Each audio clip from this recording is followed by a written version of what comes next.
make sure that the gun is actually sighted in and get it adjusted for me. All right, guys, it's a little bit windy. This is the gun that I can issue. It's already been sighted in. We're just verifying that it's sighted in and getting a few shots with it. What I'm doing? All right, I'm Jimbo. What's Nico? It looks like you're a little bit taller of a guy, so I'm going to suggest. Come on, guys. The other thing we can do here real quick, if you relax, kind of lift your head up just a little bit. Yeah. I'm going to release this. This is spring loaded. Right there should be good. Got it. You're good to go. All right, here we go. First shot. With the gun, I'll be using it as competition.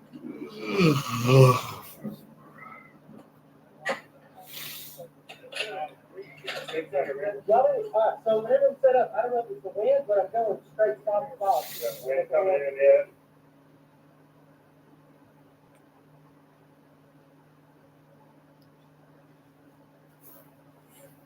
Oh shit.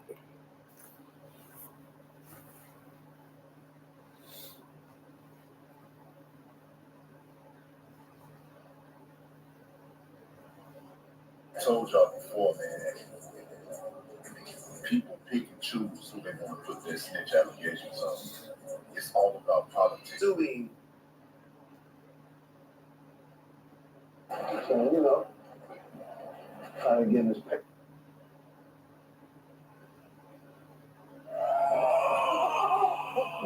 Oh my God! Oh my God! This is amazing, Johnny. Dude, this is great. Dude, people are really listening out. They're not watching this, right?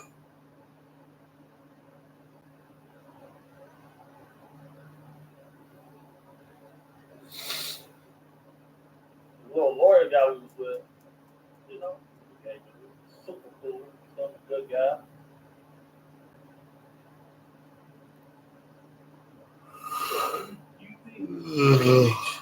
Like, told on somebody to get out.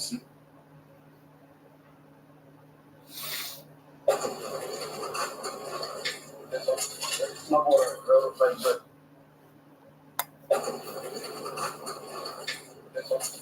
my boy, bro, but You know, some weird shit, bro. but Could you give me a clean lighter, bro? Take that shit back. hey, yo, chill, bro.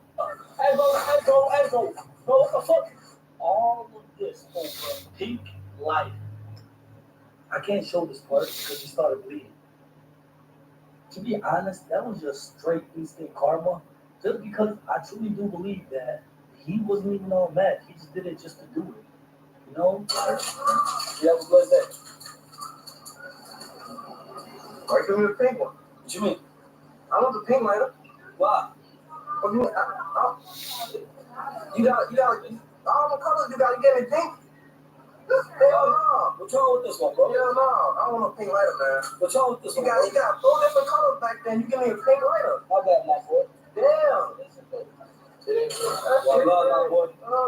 Shit. 4, 5. Hey, you have a blessed day. Let me give you a bag. I'm just going on a fucking pink lighter. What you mean, bro? Man, give me another lighter. I don't just fucking pink lighter. What's wrong with it, bro? I ain't no fucking geeky or nothing, dude. Man, give me a lighter, bro. I'm saying what's wrong with it, bro? It works perfectly fine. What's it like? Fucking lighter, dude. Come on, man. What you do that for, bro? Man, I'm gonna buzz the fuck out of you if you don't give me a real lighter. I ain't no bitch. You ain't gonna give me no fucking pink lighter. But bro, all right, you gotta give it to me so I can switch it out for you. I'm I'm not gonna grab that lighter, bro. Come on, bro. I can't. That's a gloss right there. Hell no. I'm taking this for free. No, you're not. Come on, hey, bro. Don't do that, bro. Give me a real lighter, man. Come on, bro. Don't do that. Hey, yo. Five. You go. What I look like I'm a bitch or something? What you mean, bro? Well, Hey, there. lighter. Green or something, or white, and make it majestic or something. What's wrong with What you mean? What's wrong with this one, bro? Come on, man, bro. I ain't no feminine, man. Nigga, I look like I'm a hoe or something. What you want to fight or something? You want me to show you I ain't no bitch? Oh, so that's what it means? Man, You want to fight your son? I'm saying that's what it means if I I'm give gonna you. change that lighter for it to go down, bro. Nah, I got you. I just want to know what it means, bro. You don't stop playing with me, bro. What you mean, bro? I got you. Hey, man. Hey, you're Red Bull. Yeah, that's cool. Hey, but nah, before though, here, you can have it for free. Is it cool if I give it to you for free? Nah, man, we ain't with that shit, man. Yeah. Smile, my boy. I ain't gay. I'll take the pink What's lighter. that? That's all you get, my boy? Yeah. 250.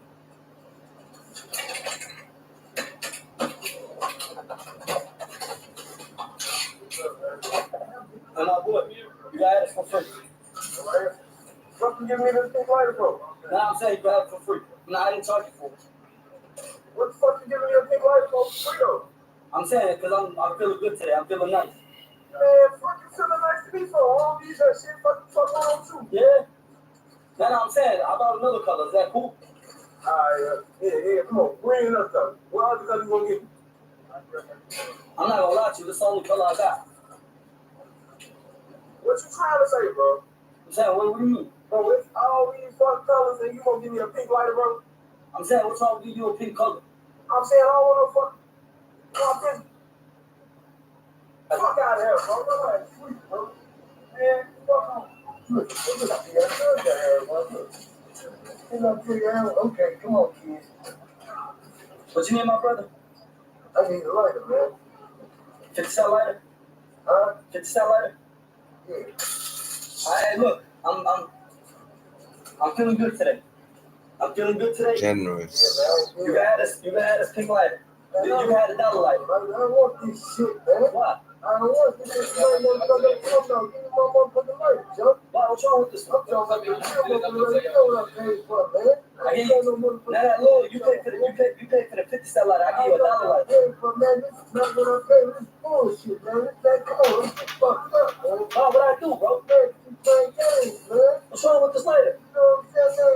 That's like that, man. The one I'm talking about, you know what I'm talking about. The one that is like, that's like a pink light. I don't want this shit. I apologize, boss. Apologize, yeah, man. There you go. You have a blessed day. I'm sorry about that. All right, man.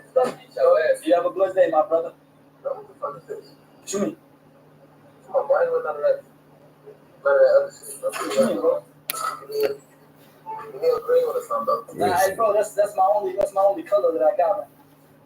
This is a phone now. Nah, bro, that's the only ones I got. Right? That's the only ones I can really sell. Makes no Look, sense. look. Put it like this. It's a phone. Oh yeah. Apparently. Well, Yeah, what? Check it out.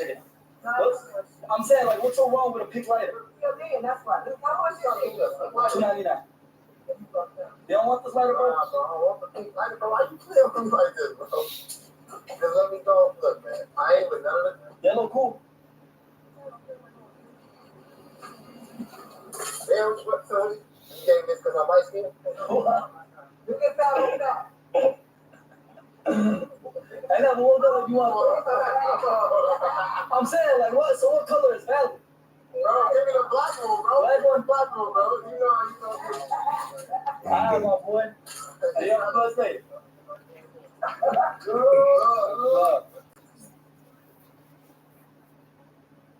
it's my other so-called phone, By the way, guys. this is exactly how the customers react.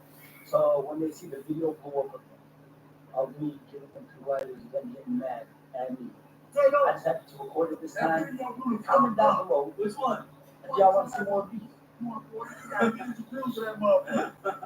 Hey, why are you so mad? Hey, you come down low. Hey, love my boy. I got hidradenitis suppurativa HS since I was 14. My abscesses were taking over. It affected my sleep, school, and life. I went to see doctors, was even told it was nothing. It wasn't There's a nothing. whole I'm stronger than cyst or this, so I something. kept searching. Nigga. It works from the inside to target a believed source of inflammation that may cause HS symptoms. Real people saw 50% reduction in bumps and abscesses after 16 Oh, weeks. Band-Aid. If you're allergic to Cosentyx, before starting, get checked.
move. You understand me? All right, you're doing good. Just stay right there. It's called the ball agent. If you take a ball age, a raw ball age, Al's got to put her pants down and over the stick of the ass. I don't care if it's PI, I don't care if it's Rick Ross, I don't care if it's Jay, I don't care if it's Snoop, I don't care if it's Game, I don't care if it's Dre. Nobody's stepping.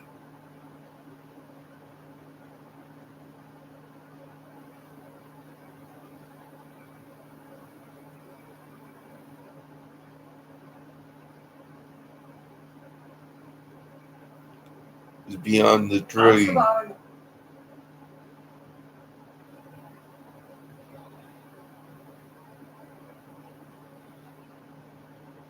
Let's speculate. What's going on, YouTube, man? It's your boy. Hey, what's up, man? You doing right? I can tell, man. How long you been homeless?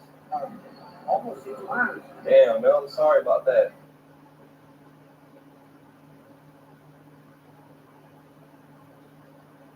Turbo in 2021, making Fab a granddad. For a guy known for rapping about luxury and nightlife, stepping into the granddad rising. But Fab has embraced it. While he keeps much of his family life low-key, he's been seen spending quality time with his grandchild, proving that even the coolest rappers can soften up when family's involved. When Tyna shared photos of her baby shower on social media, Fab showed up looking proud, rocking a clean outfit that had fans joking, "Only Fabulous can make being a granddad look this smooth." Are you zooming While again? Fab hasn't spoken much about his new That's role, my tablet. fans have noticed his softer side coming through in recent years. Whether he's sharing family moments or reflecting on his journey, it's clear Fab is embracing growth both personally and professionally. Fabulous has always had a way of surprising people. From stepping up after Hurricane Sandy to building his business empire and now embracing life as a granddad, he's proven there's much more to him than just rapping. Fab's ability to stay relevant while evolving shows why he's still respected in hip-hop today. As he once put it, you gotta keep moving forward, whether it's music, family, or whatever life throws at you. One thing's for sure, Also, Fabulous isn't just surviving in the industry, he's finding new ways to thrive. So, what do you think of Fabulous? Is he still one of Brooklyn's finest, or has his moment passed? Share your thoughts in the comments down below. Thanks for tuning in, and be sure to check out these other videos we've selected just for you. Catch you in the next one. Trying to figure out how they put together these raps. So I would write them out at But first. their raps. Yeah, their raps, like they'll write, just completely write all the lyrics out. And then that helped me kind of formulate how to write a rap. And then from there, I just started using that same format that I was writing out their raps and with my own words. So it kind of would be the flow of those songs, but in my words. And then once I mastered that, then I moved on to not using their format and just using my own format. Remember Fabulous? Back in the day, he was everywhere. From Breathe blasting on the radio to Make Me Better setting the vibe for couples everywhere. Dude had bars, swagger, and a knack for dropping tracks that just stuck. But where's he been lately? Well, Fab's still around, just quieter. While his last major album was a while back, he's kept busy with features, mixtapes, and staying fly as ever. He even flipped his signature style into a clothing line. Oh, and plot twist, Fabulous is now a granddad. Yep, the same guy rapping about street life is now all about baby Essex, his adorable grandson. These days, Fab's more low-key, but he's still holding it down in music, fashion, and family life. He may not be topping charts like before, but he's still out here, chilling in his Brooklyn element, cool as ever. Fabulous big break. Fabulous rise in the rap world wasn't just about talent. It was a mix of smart moves, unexpected opportunities, and a little bit of drama along the way. While his cool delivery and clever punchlines earned him respect, there were plenty of twists that kept his career interesting. Fabulous' unforgettable hot night. What a heartbreaking finish to the season. March Sadness? You can tell in our path. From everyday disappointments to big life changes, we're here to help. Learn more at telitoffhelp.com.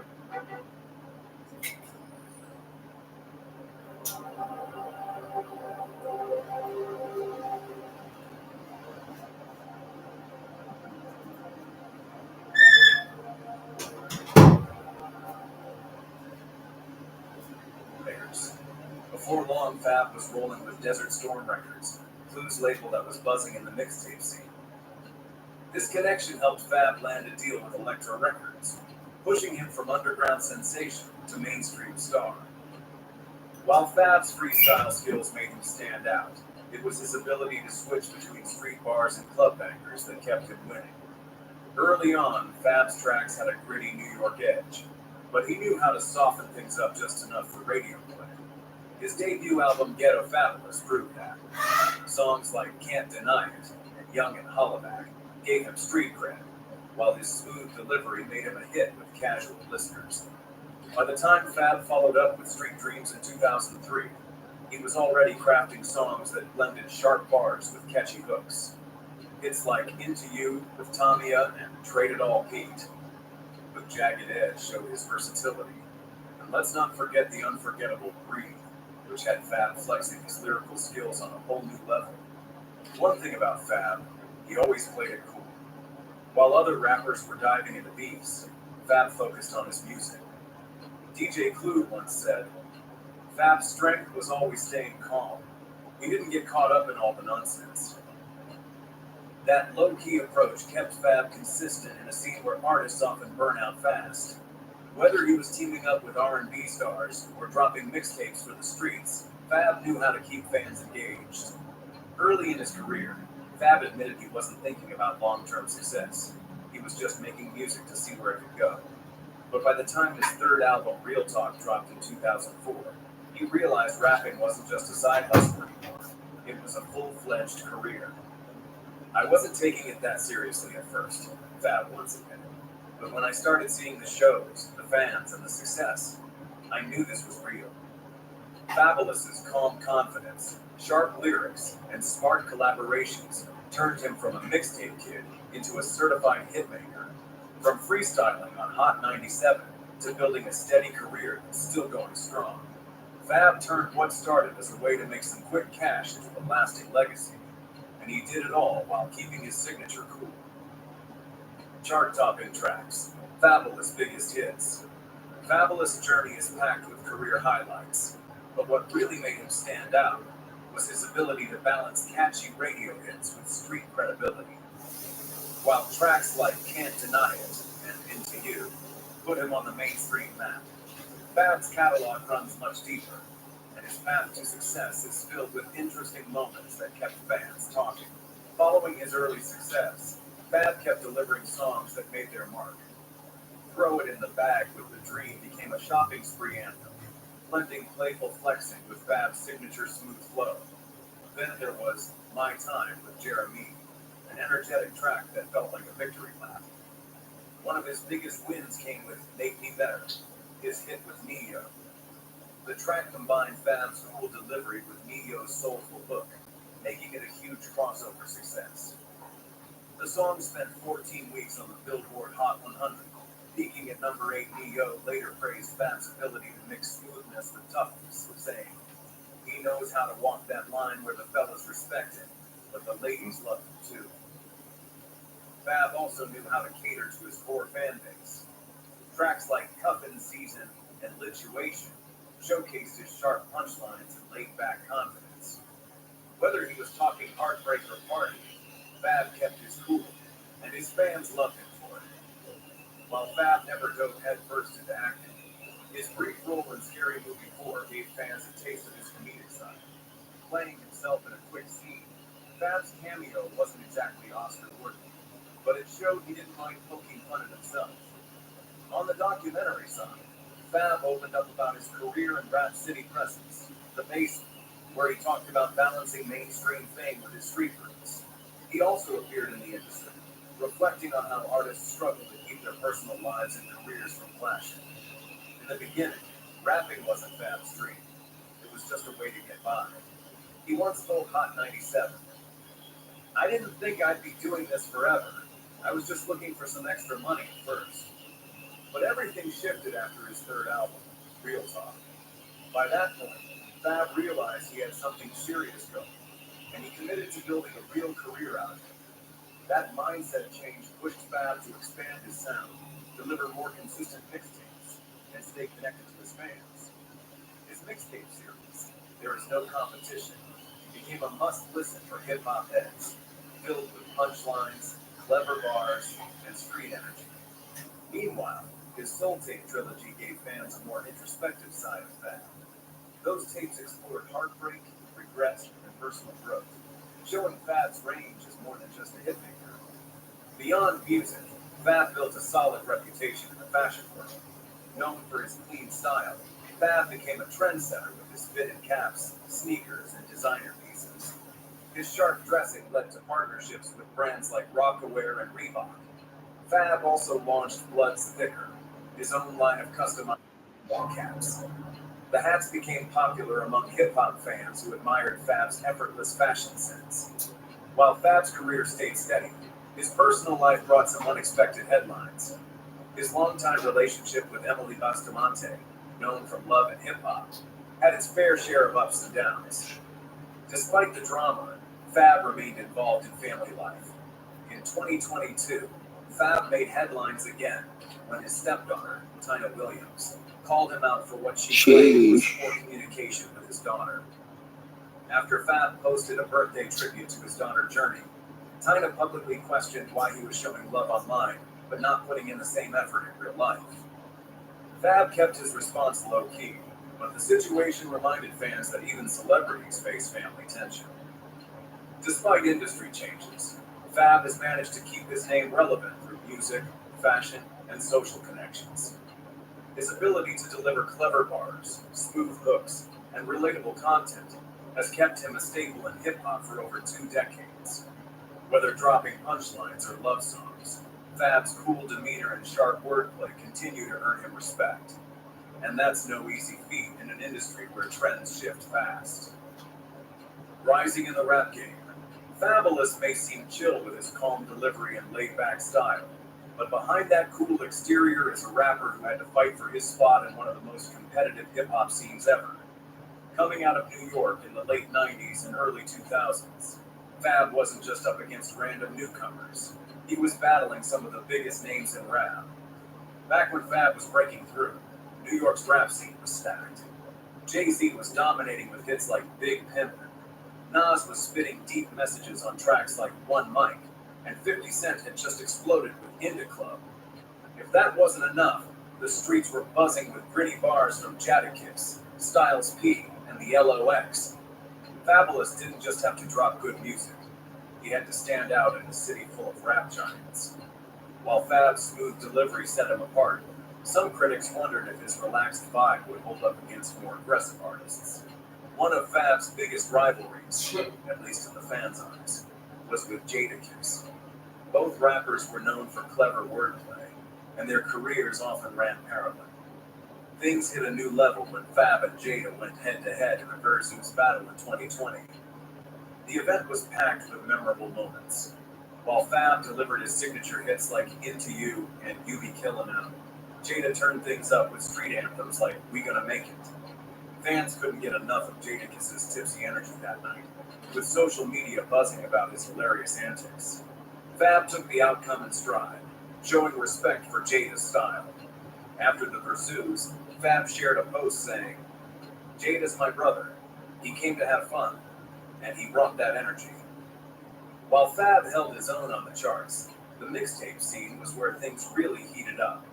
Rappers like Lil Wayne, Cameron, and Joel Santana were dropping back-to-back bangers, making it hard for anyone to stay on top. Fab, however, thrived in that space. His There Is No Competition series was a standout, with tracks like Body Ya reminding everyone that Fab could still spit raw street bars when he wanted to.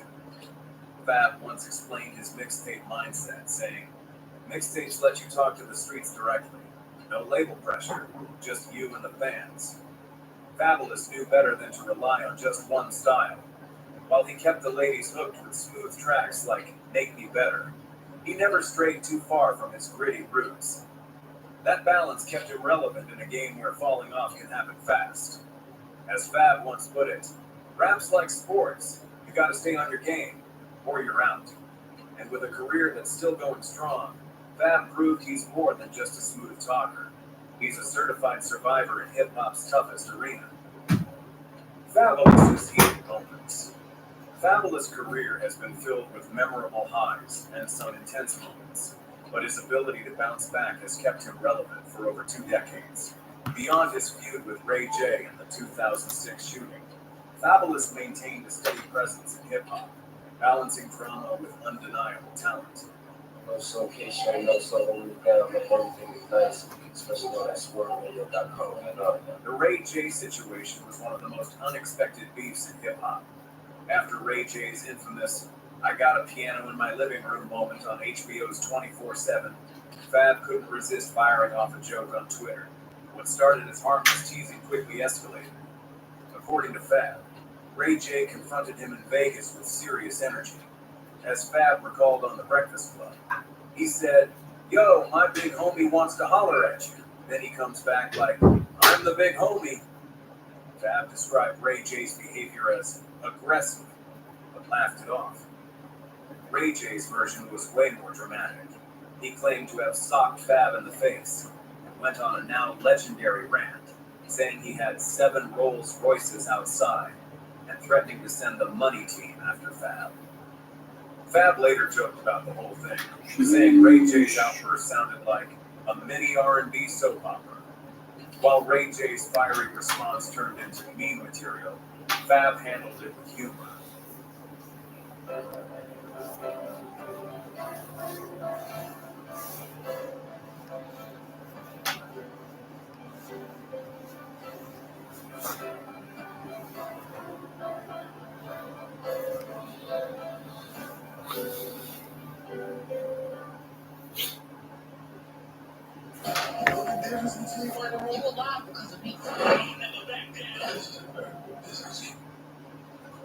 Landing Fab in legal trouble. Despite the incident,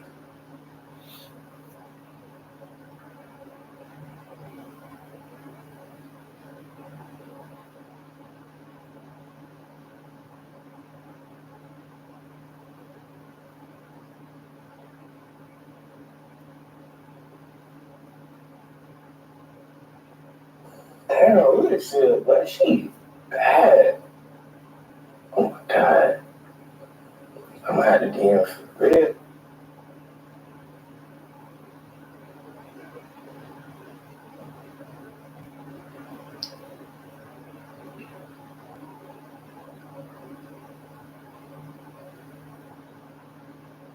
We've just got some insane information exposed about Call of Duty that has never been shared before, and it's bad. Just a warning, this is actually bad. So just a disclaimer, brace yourself for what's coming. All credit right now goes to Branchoff Bush, who I'll link in the description. He's much more knowledgeable than I am about computers, game development, and coding, and his explanation is incredibly in-depth and precise. However, it's a little difficult to understand for an everyday average gamer, so I'm going to simplify and relay this information to you in a way where it's widely accessible. Branchoff Bush We've just got some insane information exposed about Call of Duty that has never been shared before, and it's bad. Just a warning, this is actually bad. So just a disclaimer, brace yourself for what's coming. All credit right now goes to Branchoff Bush, who I'll link in the description. He's much more knowledgeable than I am about computers, game development, and coding, and his explanation is incredibly in-depth and precise. However, it's a little difficult to understand for an everyday average gamer, so I'm going to simplify and relay this information to you in a way where it's widely accessible. Branchoff Bush has been trying to get the attention of the mainstream Call of Duty community for a while, but it was clear we weren't ready to hear the information yet. This tweet shows him tagging a bunch of larger creators in the Call of Duty community, telling them that he helped a government agency expose the fact that Activision execute software that has unrestricted access to your computer's camera. But it's a lot more than just that. This is going to expose a lot of what Activision is doing behind the scenes, not just with manipulating the game, but also with your computer or console as well. I'm going to teach some complex computer things here in a short time, so pay attention and get ready to get rocked. We've never outed anything like this before. The first thing I need to explain is something called a DLL file. DLL stands for Dynamic Link Library, and it is, put very simply, a file that runs in the background of your computer that contains code that multiple programs can access at the same time. For example, if a program needs to access your camera,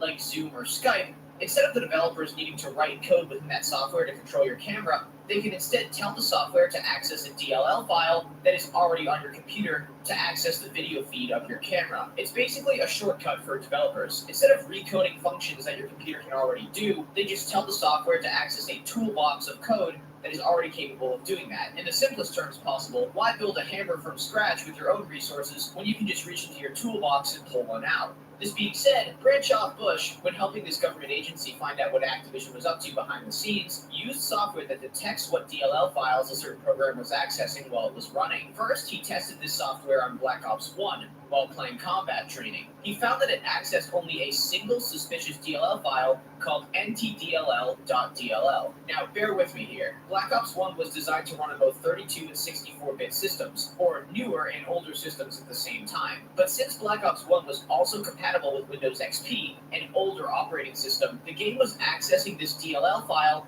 in order to utilize the resources necessary to translate the game over to a 64-bit system from a 32-bit origin. Put simply, Call of Duty was accessing this DLL file present in Windows in order to make an older game compatible on a newer system. So it is not suspicious activity. The game simply requires code that Windows already possessed, so that the devs didn't need to code their own translation software. Rather, they pulled from the DLL toolbox that already existed on Windows. So that was a total mouthful, but it sets up the absolute bombshell that I'm about to drop next. When using the same software that detects what DLL files a certain program is potentially utilizing maliciously, but this time on Modern Warfare 3 2023, the software found something that would shock you. The first list of utilized DLLs when Black Ops 1 was investigated was this big. Only 6 DLL files were utilized by Black Ops 1, and none were suspicious or malicious. When the software was run on Modern Warfare 3 2023, the list was this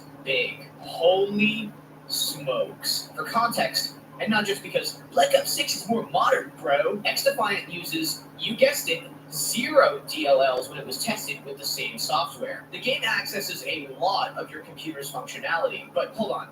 There's one in particular that stands out from the rest. While I will grant that a lot of these files are innocent, this one right here is cause for great alarm. nvcamera64.dll. Whoa. Now we're getting somewhere. Call of Duty is using files in your computer that are designed to access your camera's video feed, even when you don't have a webcam active. Call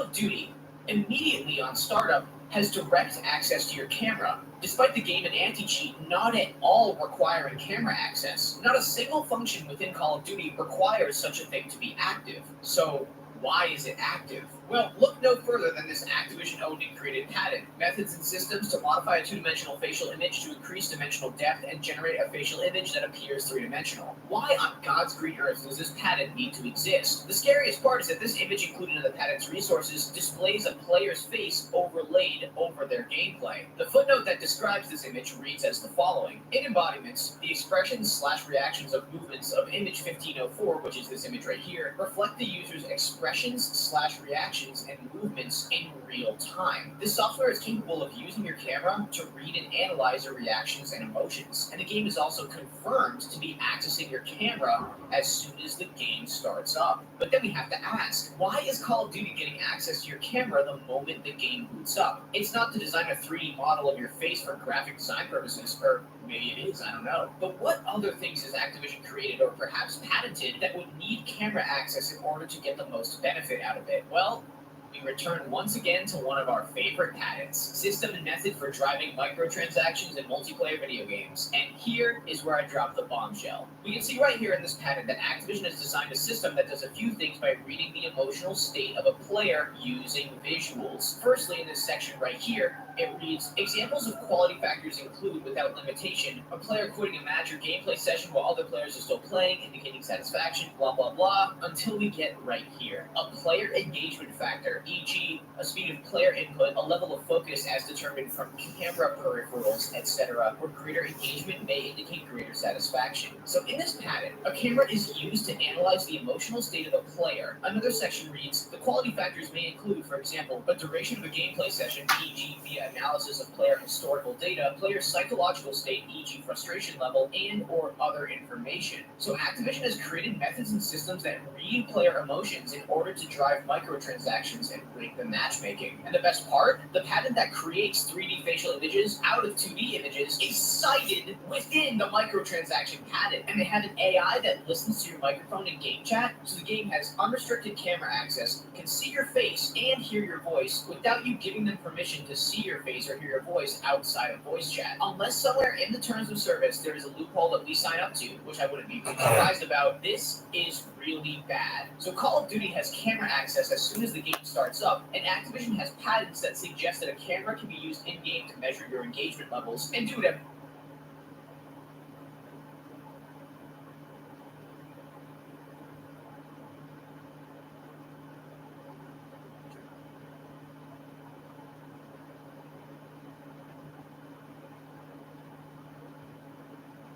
Let's get to the next clip. An attractive man.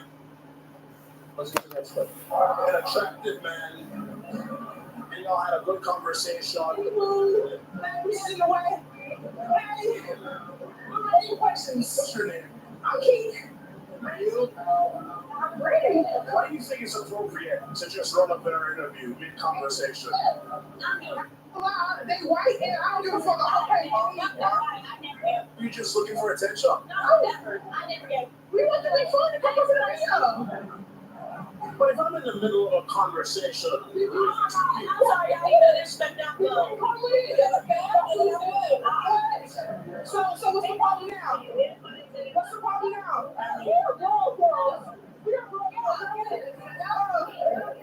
What's next? What you just witnessed was a guy trying to do an interview with some ladies, and then some other girls came in and bombarded the interview. So let's talk about that. I mean, personally, in my opinion, So what if that happened to you? I would have handled the situation differently. What would you have done differently? I would have addressed them. The girls Yeah, that weighed 200 pounds more than you, that don't matter to me. or you were all the smoke. That's fine. No. No, but I still would have addressed them about it. Okay. Politely, like, hey, I'm Becky. I'm just wondering if it's like, you know, No. Or you would have been like, listen, girls.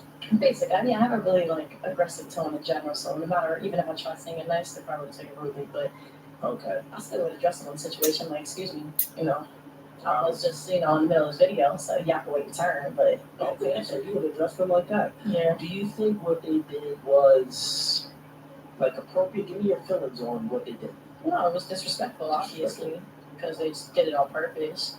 So if they wanted to do it on And purpose, like the then reason they for it was like they said because they're white. Like she's like they're white anyway. What about that reasoning behind it? that don't bother me. I don't really care about that. Yeah. I still just would address them in the situation, you know, put them in their place personally. Like, you know, it's not an appropriate thing to do, so you have to wait your turn. Okay, fair enough. Let me get your perspective. I feel like regardless of weight, of race, it was very disrespectful.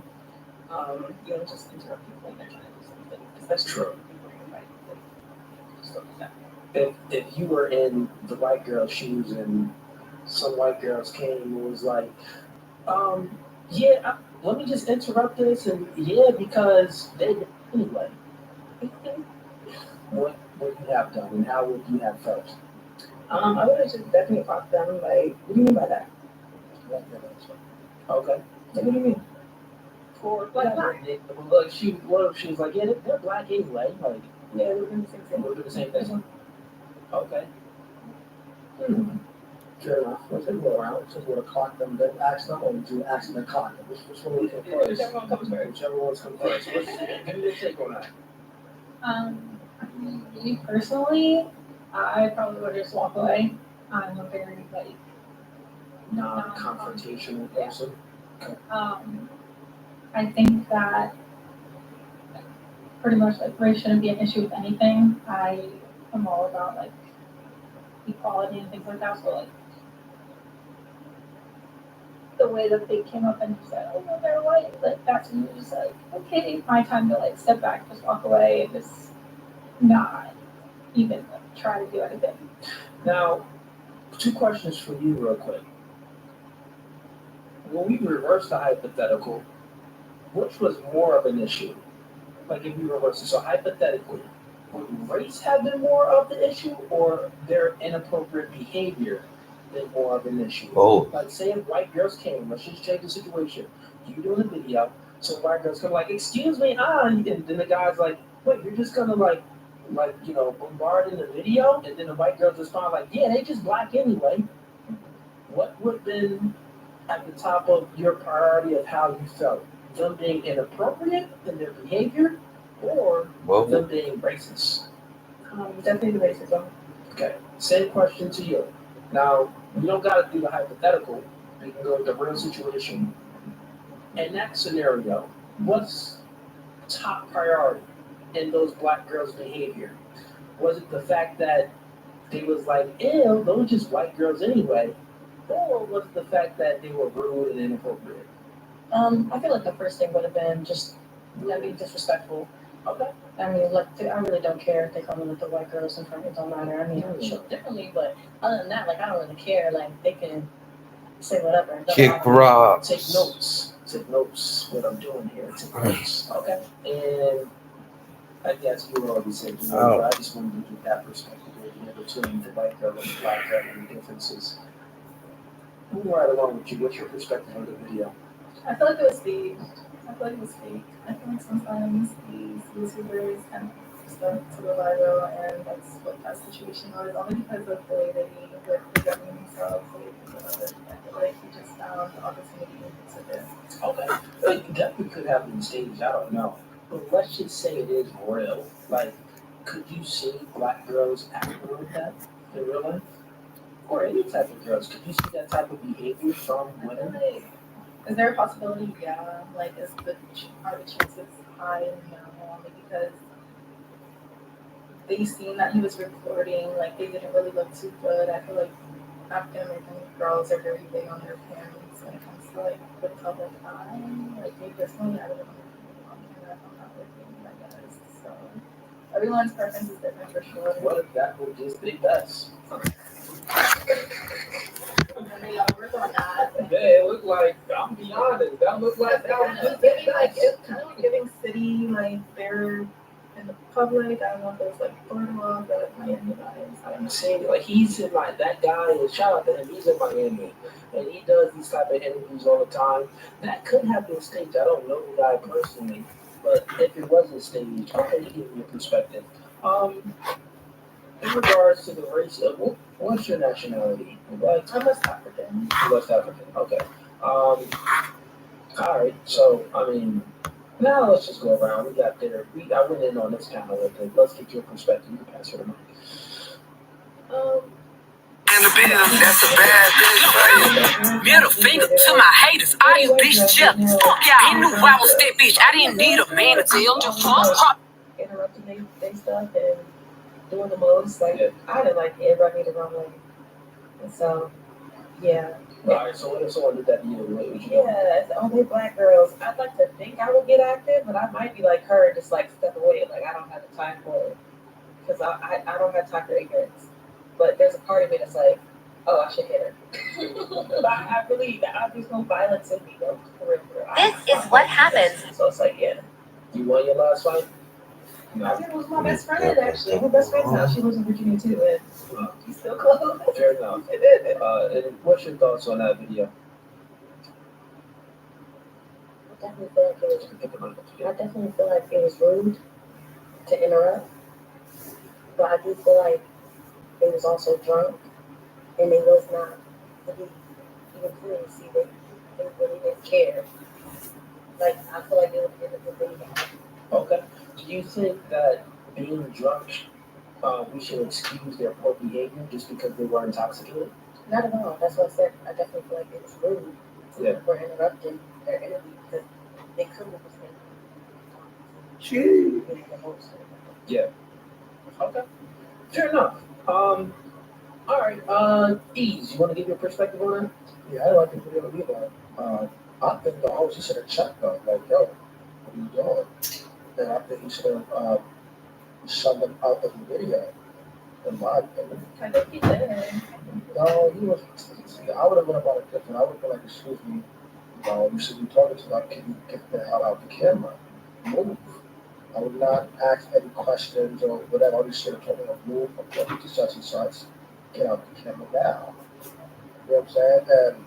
And it would have felt my energy. I don't like that at all. Whether it's right, whether race. If I was, interviewing someone and you really interrupt just like that for whatever reason, it's going to piss me off.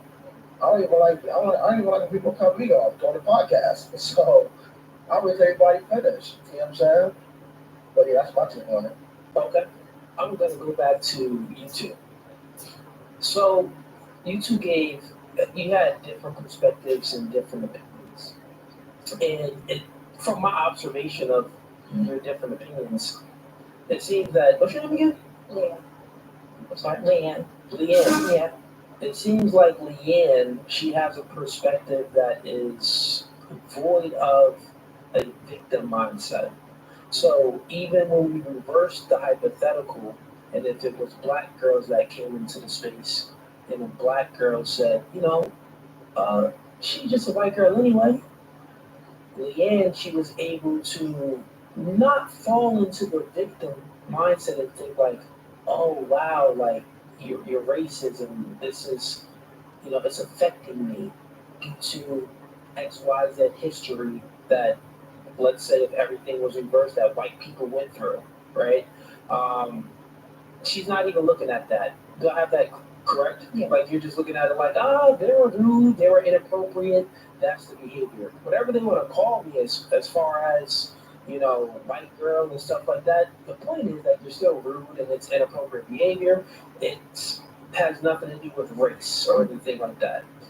Meanwhile, your observation of it was much different. And it's much different because in real time, black people do have a history. And that history involves slavery and stuff like that. And with that, you was never a slave at all. Not even your grandmother was a slave. Probably if we go with great-great-grandmother, most likely a slave, right? But you were never a slave. You were never a victim yourself. That's the truth of it when it comes to the history of slavery. Now, you can say that, well, my circumstances of where I'm at now could be affected because my grandparents didn't have the same equal opportunities as the white people grandparents and stuff like that back then.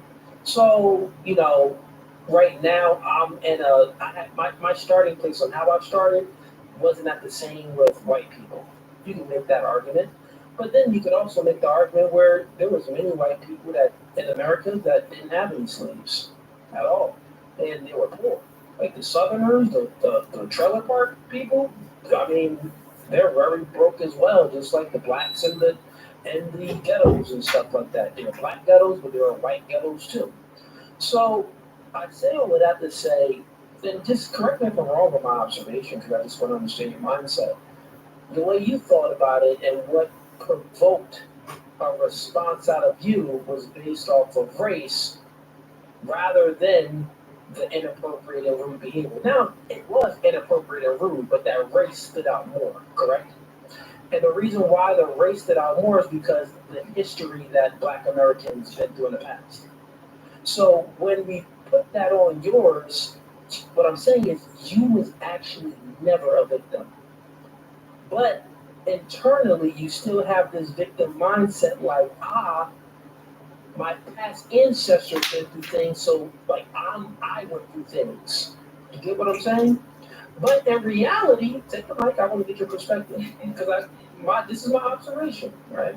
But in reality, what I'm saying is, you're never a victim. You could have adopted her same mindset and been like, "Hey, those are rude, inappropriate people."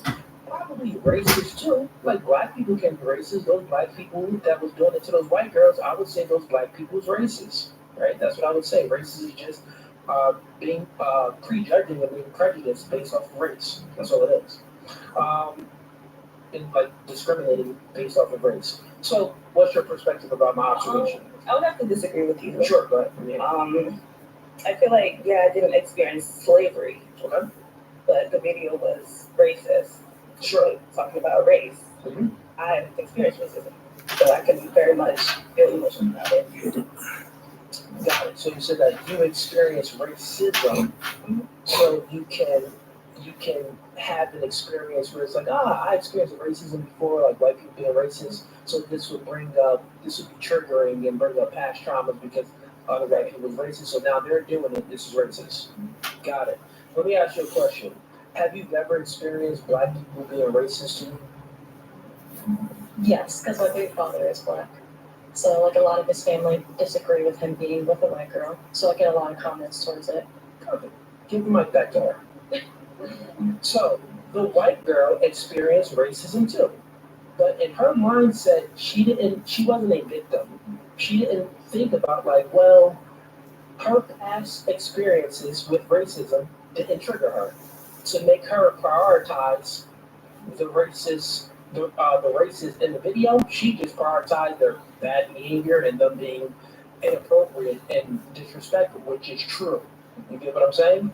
But yours was more triggered by the whole race thing, which then it created this. Like, what I'm trying to get at is, why are you a victim? Why do you have this victim mindset, and where do you think it came from?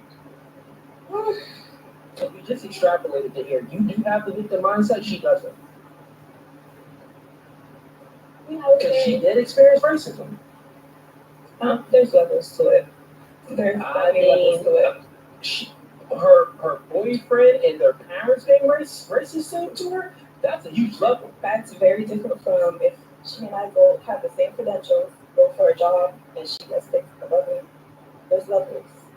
Like, that doesn't happen. With affirmative action and DEI, that doesn't happen. You know what affirmative action is? That stopped back in, I think, 2020. But now they've been pushing DEI, diversity, equity, and inclusion, right? So with affirmative action, jobs, companies, big companies are actually incentivized. We get grants and stuff like that. They're incentivized to hire, to be diverse, to hire women, to hire black people, Puerto Ricans, stuff like that. So, and also even in colleges, there's a fact. The fact is, black women are the highest out of all people, all races and genders in America. Black people are the highest educated. They have the most degrees. You know why? Well, one of the reasons why is they're definitely asserting themselves and they're pushing forward to get the degrees, which is a good thing. But the other reason is affirmative action and DEI, those type of, programs to be diverse and get grants to, people based off of different races. So I say that to say, that's just not the case. Why do they have to be incentivized to hire black people? So why do they have to be incentivized to hire black people? Look, they do hire black people. You just said because of DEI and they don't have to be incentivized. Right, but like that's a thing. Yeah, the reason why it's a thing is because the Democrats pushed it and made it a thing. What companies normally do, they operate in merit-based. So they hire people based off of their merit. The job, you can get the mic next if you want to speak to. Because we got the other two black girls over here. Dan, move the camera. Dang, Dan, get the camera on. The other two black girls here choking. They're like, oh, this nigga crazy. I want to fight him. After that, I'm gonna let y'all speak next. I want to get y'all opinion on this too. To answer your question, companies let's just be honest here. Hypothetically, if you was running a company, you wouldn't, no one would need you to tell your company for it to be diverse because you would just hire based off of who has the best, who's most qualified. So you would hire based off of merit, right? Do you think that most companies hire based off of merit, like who's the best person, or do you actually think they're just like, you know what, we're gonna hire all white men? I think that when it comes to race, no. Oh, wait. So when it comes to race, no. So you need to tell me if a white, you think that if a company and they get a resume, a white man's resume versus a black man's resume, the black man's resume is much better. He got more experience, he has a higher education, and a white man's resume is worse than a black man's. Do you think that companies will hire the white man over the black man? Yeah. If they did that, companies would go out of business because they're not going to have the best employees. That's what you think companies really do? I mean, to a certain extent, yeah. If you got a company would you do that? No, your company would be bankrupt. You go out of business. Right, I'm not racist. Okay, so do you think that companies, and these companies, when people, I have companies, right? I have many businesses. So when I'm running my businesses that I have and I'm hiring people, do you think that like I'm doing these for profit, not for profit?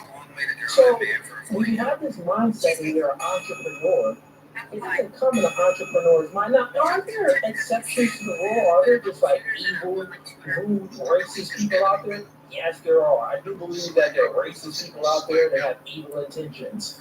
But even those racist people, right? If the black man just had a much better resume, had a much better interview, and more qualified than the white man, you need to fill this position with the best person in order for you to keep making money. Why wouldn't you do that? You think they're gonna hire the unqualified person? That's what you truly think. I hear you, and like that's how you would do it. I'm looking at, we're talking about other companies. I don't feel that they I'll grant the exception to the rule. There could be a few, some person in HR that's racist, like, I don't like these niggas. And they're just like, oh, Jamal, any black names, they're just excusing them. Jamal, Tyrese, Tyrone, all the ties, goddamn, besides Tyler. They're getting rid of all of them. Sure, there's some racist person out there, but do you think like the majority of these companies is not hiring based off of merit, they're hiring based off of race? I feel like they're gonna pick the best white person in the bunch. I mean, just look at all the like rich people, like just a little bit. Why do you think those people are rich? I can understand. Okay, entry level positions, they're not gonna give a fuck. But like moving up the ladder, they're gonna take that into account. That's not that they were. That's why PEI was born. So stuff like that. PEI doesn't feel like they have to hire a certain amount of people. They can hire 1 or 2 black people and then 50 white people. Yeah, so I'll throw you a branch here. Nepotism is real, meaning that if I have a company and my brother is and wants to work for me, or my cousin reaches out and needs a job, I'll look at my brother or my cousin and take their resumes in before I take anyone else's resumes in. So that's nepotism. That definitely happens, right? Now, since nepotism is like royal, is nepotism immoral? That's a different debate, right? That's a different debate. What's up? Yeah, like we can have that debate, we can think about it, but that's a different discussion. So I'll throw you a leaf and say, yeah, there's definitely been some nepotism in America. There's more white people in America than any other races. So for sure, companies are going to hire their family in, but then after their family's in, they're looking at who's the most qualified. Now, there's exceptions to the rule that it's just some racist, evil people out there that they cops will do this too. But what I'm saying is with affirmative action and with DEI, that like that all went away. Like you can't get away with that because these companies have to meet a goal that they want to get certain grants and things from the government. You get what I'm saying? Yeah, I do. Okay. Yeah. Okay, let me get your opinion over here real quick. Let's get the other black brother. Ross, go ahead, you can hear the mic. What's your thoughts on what you're witnessing in this conversation? Like that. It's okay, take your time. Okay, go ahead. I hear you. Sure. I hear you. My boyfriend is white, so I understand like racism comes from any side. You can be Asian, they don't fuck with black folks. You can be Hispanic, they don't fuck with white folks. Like, oh, excuse me. But racism comes from every angle. But like she said, it's very layered. It's level. There's levels to it. There's a lot of gray areas. With the DE&I and affirmative action, yeah, we made a lot of respect.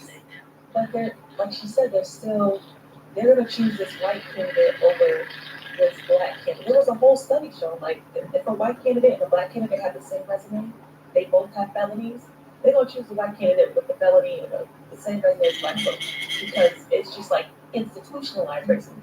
Now, like it's starting from 1800, it's gonna trickle down. Like people who are in power, all the things relinquish it. Like okay, so you said that studies was done where it was. Do you have records of the study where it was done? How well done? I'm telling you right now, I saw the study on TikTok. And they said this percentage of white folks get the job, this percentage of white folks get the job, this percentage of black folks, they can have the same.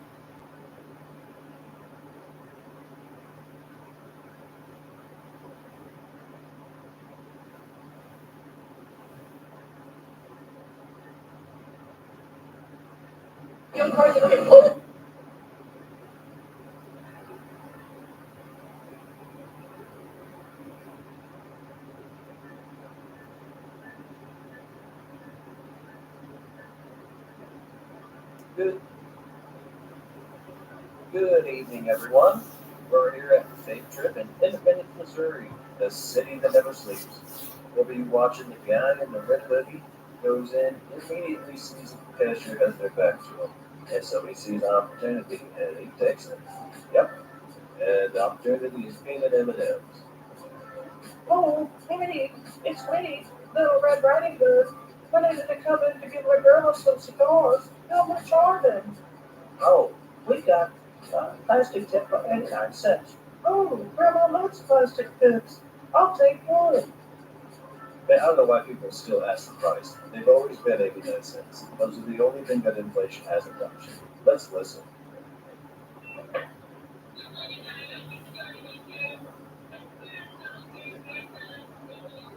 You say that you put something in your front pocket. Yeah, the banana knows all of your secrets. Keep listening.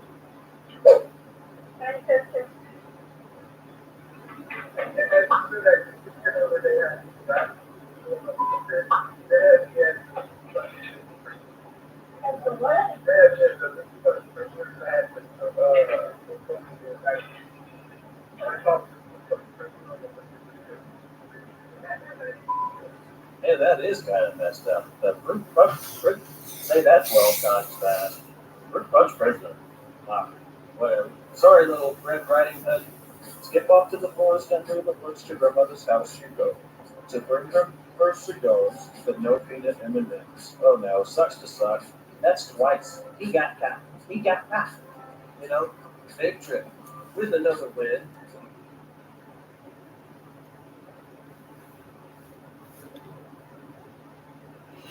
We're finding out for the morning stir and McDonald's.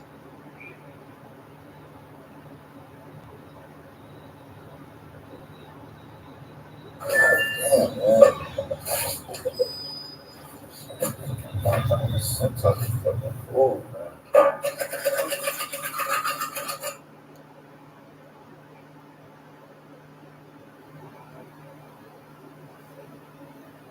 Now you're.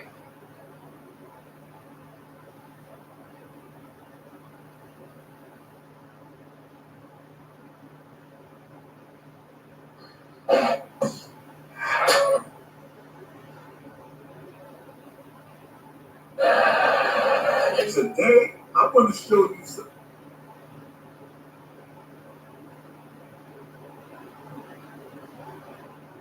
Yup. You've been playing Call of Duty wrong your entire life.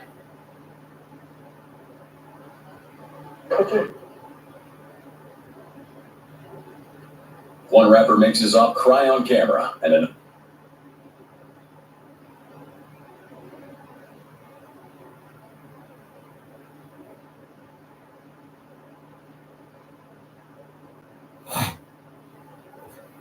Yeah, so you. Excuse me, gentlemen. I hate to interrupt, but no recording up.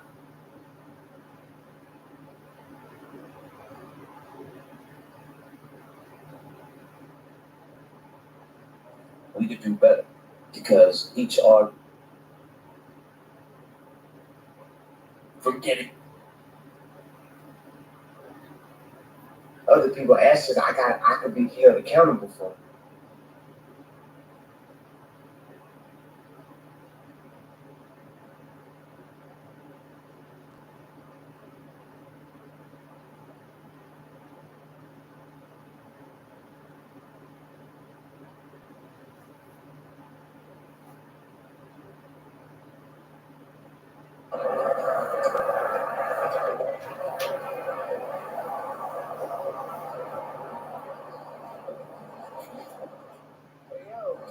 What's up? Hi, How are you?